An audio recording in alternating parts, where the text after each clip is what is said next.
जय जय श्री राधे। देखिए, कलयुग में विधि यज्ञ की अपेक्षा नाम यज्ञ की महिमा अधिक है। विधि यज्ञ उसे कहते हैं जिसमें हम लोग प्रणव का प्रयोग करते हैं, ओम का प्रयोग करते हैं, ब्रह्म बीज का प्रयोग करते हैं। और जिस मंत्र में ओम लग जाता है अथवा कोई बीज जैसे ओम, ऐं, क्लीम आदि, तो फिर उसमें विधि और निषेध लागू होता है।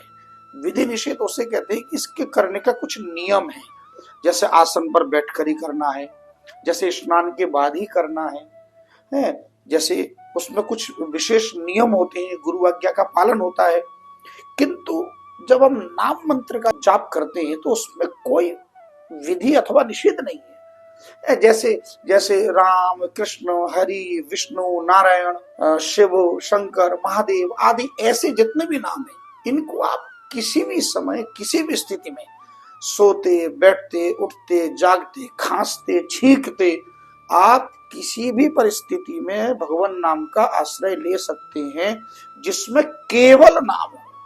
और फिर मैं बार बार ये निवेदन करता हूं कि हमारे जीवन में जितने भी रोग, शोक, भय, व्याधि भी हैं, ये सब होते हैं अनंत जन्मों के प्रारब्ध को भोगने के लिए। और कलयुग में प्रारब्ध को मिटाने का जो सबसे श्रेष्ठ और सबसे सरल माध्यम है वो है केवल भगवान नाम का आश्रय, वो भी विधि रहित। यानी विधि निषेध का पालन करेंगे तो नाम जप ही नहीं पाएगा कोई। अब कोई 3 घंटा 35 मिनट यानी 3.5 घंटा 4 घंटा एक आसन पर बैठकर किसके पास समय है। पर यदि आपके साथ कोई व्यवस्था है, कोई कष्ट है, तो कष्ट में सबसे पहले हम किससे आस लगाएं। हमारा 125 करोड़ का जो राष्ट्र है, इसमें 90% लोग मध्यम वर्गीय लोग हैं और सब अपने दुख की निवृत्ति के लिए लाखों करोड़ रुपया खर्च करके अस्पतालों अथवा अदालतों का, न्यायालयों का, थाना, कोर्ट, कचहरी का आश्रय ले पाते।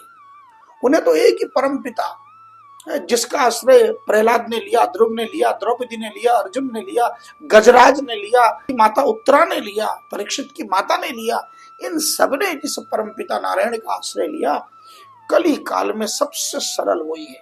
और देखो, सीधी सीधी बात है, एक स्वभाव भी है कि कलियुग जोग न यज्ञ न ज्ञाना, एक आधार राम गुण गाना। ऐसा कहते हैं कि कलियुग में मनुष्य का जो स्वभाव है ना, उस स्वभाव है नाम। आप नाम को किसी का भी नाम अनायास ले सकते, जबकि कलयुग में जितने भी साधन है, जैसे भी मैंने कहा, कलयुग जोग न यज्ञ न ज्ञाना।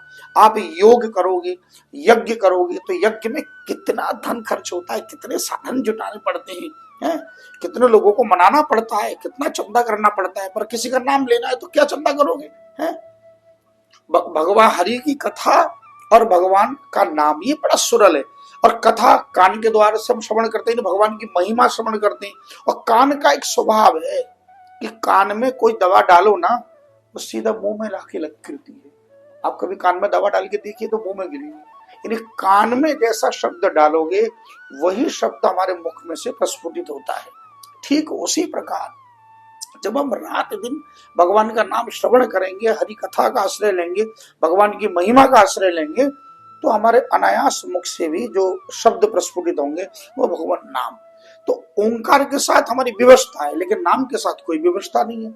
इसीलिए पद्म पुराण में पाताल खंड में भगवान शंकर माता पार्वती को कह रहे हैं कि हरेर नाम हरेर नाम ही व केवलम, हरे राम हरे कृष्ण कृष्ण कृष्णेति मंगलम। केवल तुम हरे कृष्ण हरे राम आदि नाम भी लोगे, इससे ही तुम्हारा मंगल होगा। ऐसा कहते हैं कि एक दिन माता पार्वती को विष्णु सहस्त्र नाम का जप करने का आदेश दिया वामदेव ऋषि ने। तो भगवान शंकर ने कहा, लाओ मुझे, हम लोग दोनों मिलकर भोजन करते हैं। माता पार्वती बोली, स्वामी मैं भोजन बाद में करूंगी, पहले आप भोजन कर लीजिए। बोले, तुम क्यों नहीं करोगे? बोले, मैं अभी, गुरुदेव ने कहा ना कि मैं विष्णु सहस्त्र नाम का पाठ मेरा अभी बाकी है और उस पाठ को करके ही मैं भोजन करूंगी, पहले आप कर लीजिए। भगवान शंकर ने कहा, अरे पगली, तुम्हें सहस्त्र नाम जपने की आवश्यकता नहीं है। बोले, तो? बोले, राम रामेति रामेति रमे रामे मनोरमे, सहस्त्र नाम तत्तुल्यम राम नाम बरानने। बोले, तुम केवल श्रद्धा पूर्वक एक बार राम का नाम ले लो तो उस सहस्त्र नाम तत्तुल्यम, वो 1000 नाम की बराबरी है विष्णु के। केवल एक बार यदि तुमने श्रद्धा पूर्वक राम का नाम लिया तो राम राम बोलते हुए आओ और मेरे साथ भोजन करो। ये पद्म पुराण में उत्तरखंड में इसका प्रमाण मिलता है। तो इसलिए जपत, भगवान शंकर यहाँ रुके नहीं, आगे कहा कि जपत सर्व मंत्रांश सर्व वेदांश पार्वती तस्मात् कोटि गुणम पुण्यम राम नाम नैव लभ्यते। कहते हैं कि जपत सर्व मंत्रांश, संसार में जितने भी मंत्र हैं, सर्व वेदांश पार्वती, और संसार में जितने भी वेद मंत्र हैं जिनमें प्रणव का प्रयोग किया गया हो, जितने भी विधि निषेध के अंतर्गत जितने मंत्र आते हैं, यानी जो आसन पर बैठकर, पद्मासन पर बैठकर और ध्यान पूर्वक जो हम लोग भ्रिकुटी के मध्य में ध्यान लगाते हैं, नाम जप करते हैं, ऐसे जितने विधि निषेध के 7 मंत्र हैं, उन सब को जपने से भी तस्मात् कोटि गुणम पुण्यम, उससे भी करोड़ों गुना पुण्य अधिक मिलता है। केवल राम नाम नहीं लभ्यते, केवल राम का नाम सहज रूप में ले लिया जाए। इसलिए कलयुग केवल नाम आधारा। तभी तो हमारे चैतन्य महाप्रभु ने क्या दिया, हरे कृष्ण कृष्ण कृष्ण हरे हरे, हरे राम राम राम हरे हरे। तो इसमें कोई प्रणव नहीं है, केवल नाम नाम नाम है, केवल विशुद्ध नाम है। और फिर नाम की इतनी महिमा है कि प्रत्येक गुण परक नाम आप चुन लीजिए, कोई भी नाम आपके जीवन में जैसा कष्ट है उसमें से एक नाम चुन लीजिए। जैसे जैसे गोपाल सहस्त्र नाम के 133 में श्लोक में एक नाम आता है, समस्त प्राण रक्षक, यानी समस्त प्राण रक्षक है।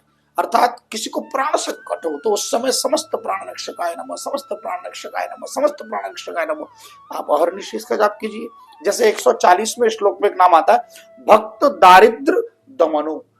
अगर भगवान हमारी दरिद्रता का नाश नहीं कर दे तो ये नाम क्यों पड़ा, महादेव ने इस नाम से क्यों पुकारा।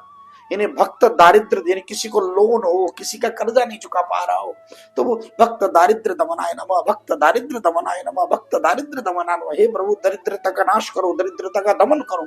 तो ये जितने भी गुण परक नाम है, ये नाम भगवान शंकर ने पार्वती को इसलिए बताए ताकि कली काल में मनुष्य बहुत सहजता से अपने दुख की निवृत्ति करा सके। जैसे 129वें श्लोक में एक नाम है, देहस्यांतर संस्थिताय नमः। आपने कभी ना कभी जीवन में ऐसा देखा होगा कि बहुत से लोग कहते हुए कि साहब हमने बहुत टेस्ट करा लिए, 50 डॉक्टर दिखा लिए, टेस्ट में कुछ आता नहीं, लेकिन कंधे पे दर्द है, पेट में दर्द है, पीठ में दर्द है, कमर में दर्द है, लेकिन मान लीजिए टेस्ट करते कुछ आता नहीं। अरे भाई, टेस्ट तो एक मशीन है, उसमें नहीं आता, लेकिन जो शरीर है, इस शरीर के भीतर जो बैठा है हमारे हृदय में, उसे तो सब पता है ना। इसलिए कहा देहस्यांतर संस्थिताय नमो। एक नाम है देहस्यांतर संस्थिताय नमो, देहस्यांतर संस्थिताय नमो, देहस्यांतर संस्थिताय नमो। भगवान जब भीतर बैठे हैं, अच्छा जिनके रक्त में विकार होता है, खाज खुजली हो, रक्त विकार हो, ब्लड कैंसर हो, तो इसी 129वें श्लोक में नाम है कि सुषुम्ना मार्ग संचारिणी।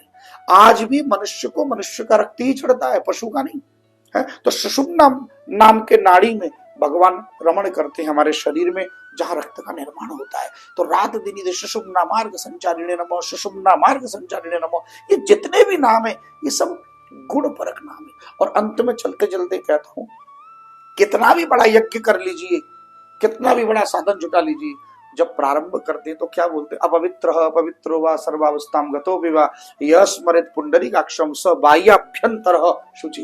हे पुंडरीकाक्ष भगवान, हमारे अंतः और बाह्य दोनों तरफ की पवित्रकरण आप कीजिए, पवित्र कीजिए। तो इसलिए पुंडरीकाक्ष का नाम से ही पवित्र हो जाते। यह है नाम की महिमा। जय श्री राधे।